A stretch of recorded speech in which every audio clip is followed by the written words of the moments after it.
Trauma is a hot topic in today's world, and more people are starting to understand that they have actually experienced trauma in their life. Ever wondered what can cause childhood trauma? I'm going to share that in this video.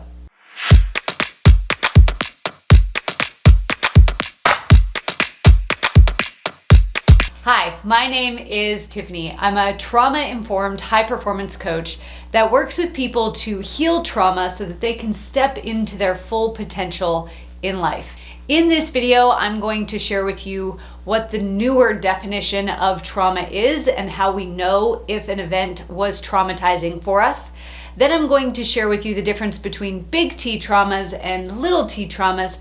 And finally, I'm going to share with you the 5 core wounds that can happen in childhood that we perpetuate throughout our life. Our understanding of trauma has changed a lot over the last couple years, and we now understand that trauma is not actually the event itself. Rather, trauma is the perception of an event at the moment that it happened. And I want to break that definition down for you because there's 2 important parts. It's our perception of an event. Now, this means that you and I could both experience the exact same event, and one of us have lingering negative impacts from it, and one of us not be impacted at all. Neither one of us is right or wrong, and we actually need to stop judging people for how their body holds on to that experience. So what would we perceive in the event that would leave us with trauma versus not? You may have heard of Abraham Maslow talking about the hierarchy of needs and how there are really 5 major needs that we need to have met throughout our life. The first being physiological needs, then safety and security, then love and connection, then self-esteem, and then self-actualization. And you may have heard of Tony Robbins talk about his 6 core human needs: love, safety, variety, significance, growth, and contribution. And all of these are absolutely important. Both of those models have a place in the world. What we need to understand is that there are 2 primary needs that we need to have met in order to not perceive an event as traumatic. The first one is safety and security. In any event that we do not feel safe or secure, either to be ourselves, to voice our opinion, to be seen, to be heard, or just to be present and alive in that situation, then that can leave a traumatizing effect on the body and the mind. The second need is love, connection, acceptance. So if we feel in any given situation that we will not be loved, accepted, or we won't be able to connect with somebody because of who we are, because of what we say, or again, just for being there, then we will perceive that event as traumatic. Now, it's also important to note that as the younger we are, the more important the love, connection, and acceptance need is. In fact, as infants and in our early toddler years, love and acceptance directly equals safety and security. And so if we feel like we're not loved, if we feel like we're not accepted, that ultimately can lead also to not feeling safe or secure in that situation. So that's the first part of the trauma definition that we want to look at. The second part of the trauma definition is at the moment that it happened. Now, there are a lot of people who judge and deny their trauma because they haven't accepted the last part of this definition yet. So some of the reasons that people deny their trauma is they say, well, my parents are really good people, or my parents did the best that they could with the resources or knowledge that they had. And so I want you to know that there are 2 statements that can be true at the exact same time. It can be that your parents are great people and that they did do the best that they could with the knowledge and resources they had at the time, and that you perceived that your needs were not met in the way that you needed them met. Both of those can be true. Another reason that I hear people deny their trauma is they look back at what they faced as a child and they say, you know what, that wasn't that big of a deal. Somebody else had it worse. It only happened one time, or any range of this justifying that their behavior is okay. As adults, we have more tools and resources and intelligence to be able to justify certain situations.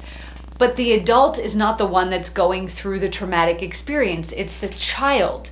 And it was in that moment that the trauma happened to both the body and the mind. And it was in that moment that the body and the mind became forever altered because of that trauma.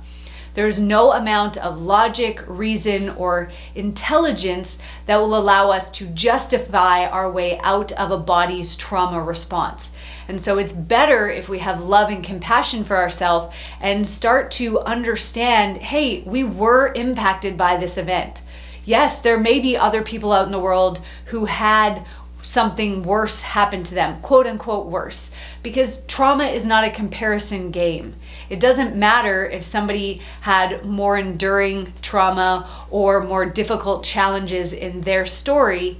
We both can suffer from trauma, and both of us are justified in what we feel and in needing to heal. So the moment that we stop justifying our trauma, stop denying it, is the moment that we can truly start healing. So the definition of trauma is that it is our perception of an event. So we perceive either we're not getting love, accepted, or connected, or that we don't feel safe or secure. We perceive the event at the moment that it happened. So at the age that it happened is when the lingering effects kick in. Now, before I share with you the difference between big T and little t traumas, which will give you some examples of what trauma is, what events can be traumatic, I want to hear from you.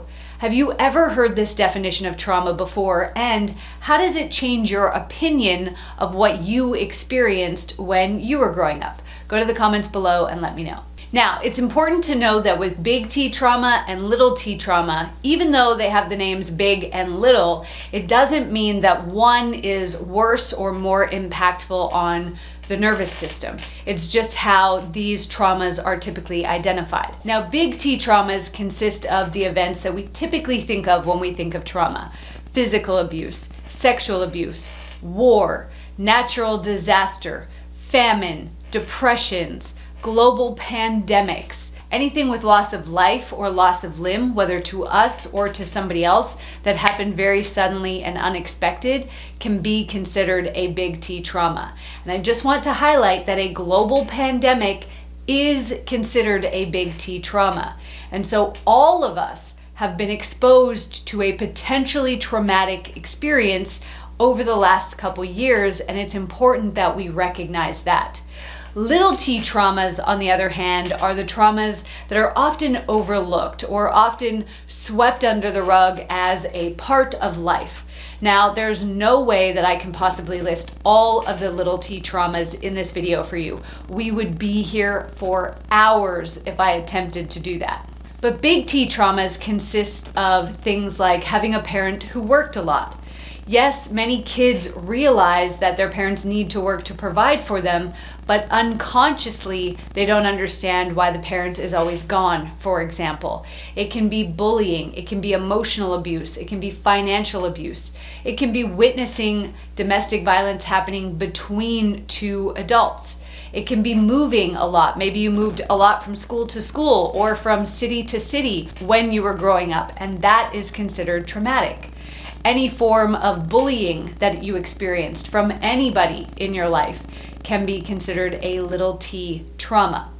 Things like having a parent who was a perfectionist or who needed to project a perfect image to the world. Highly critical parents or parents, teachers, or any adult figure that compared you to somebody else when you were growing up.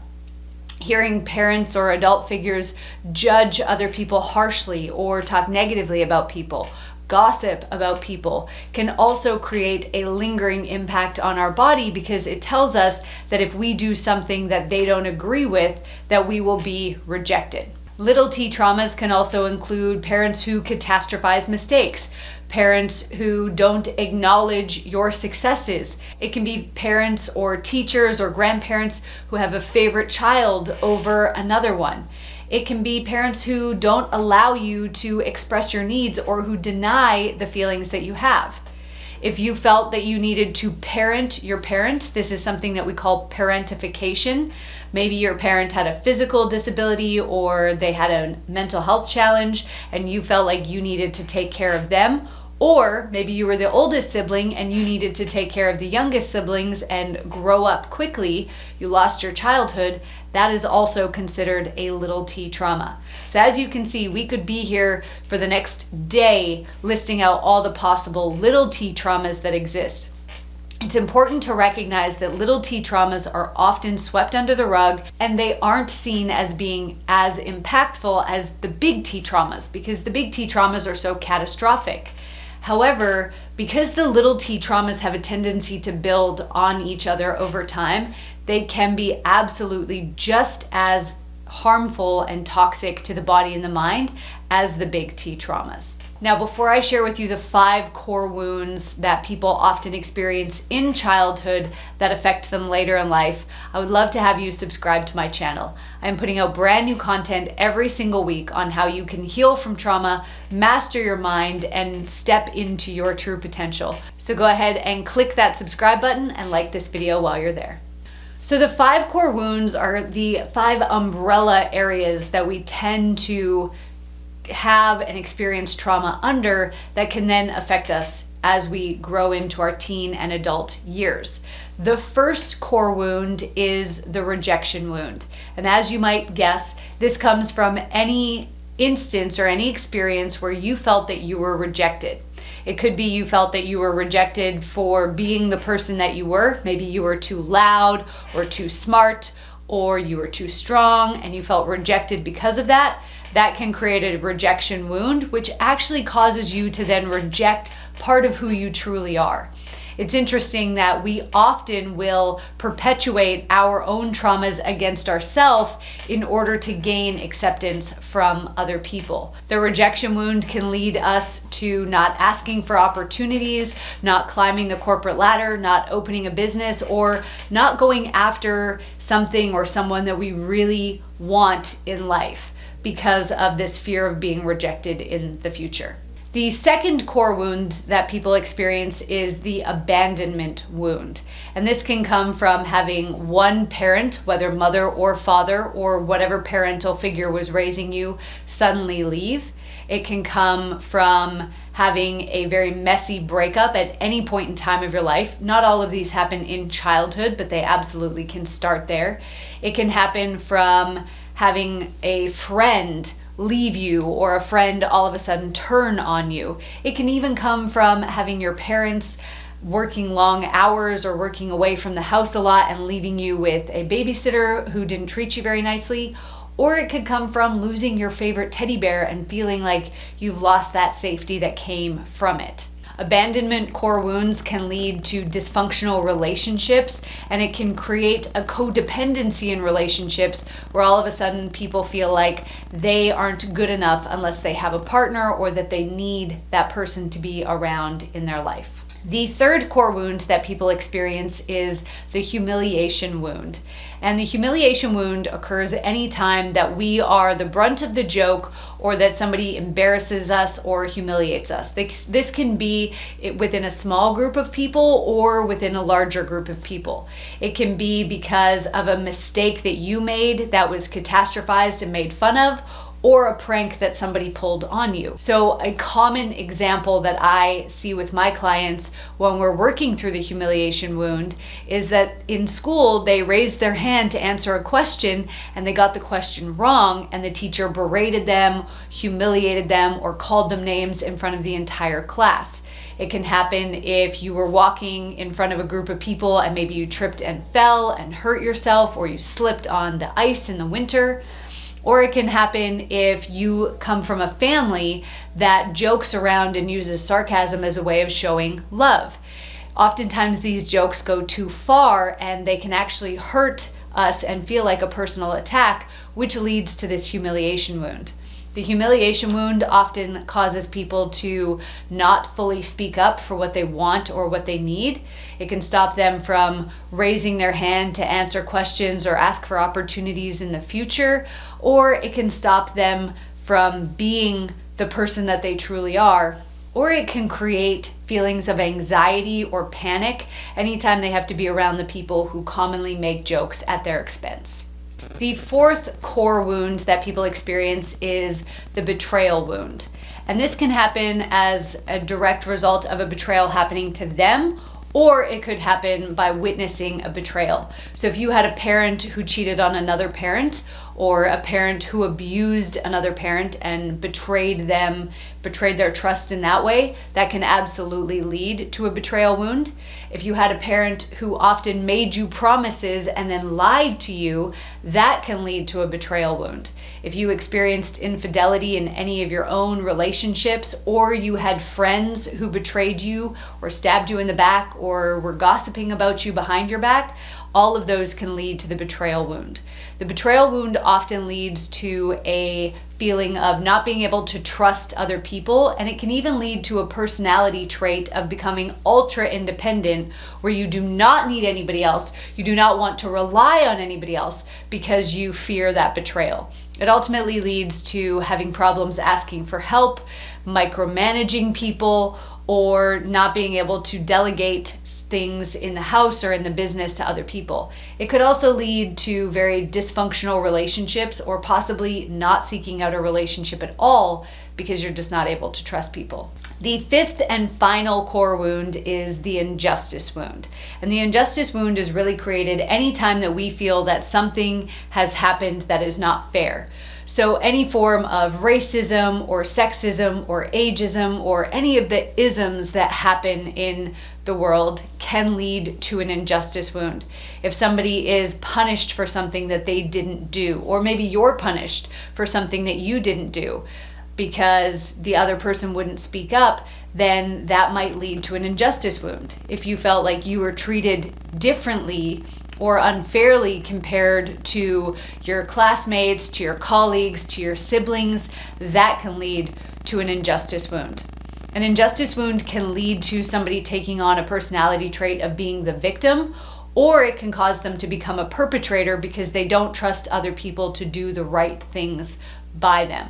Now, if you're wondering what impact trauma has had on you and how it's playing out in your adult life, I would love to invite you to take my free quiz to find out what your trauma score is. You'll simply answer 10 quick questions, and then we'll share with you how that could impact every area of your life moving forward. To take this quiz absolutely free, go to mytraumascore.com or click on the link in the description below. Thanks for watching.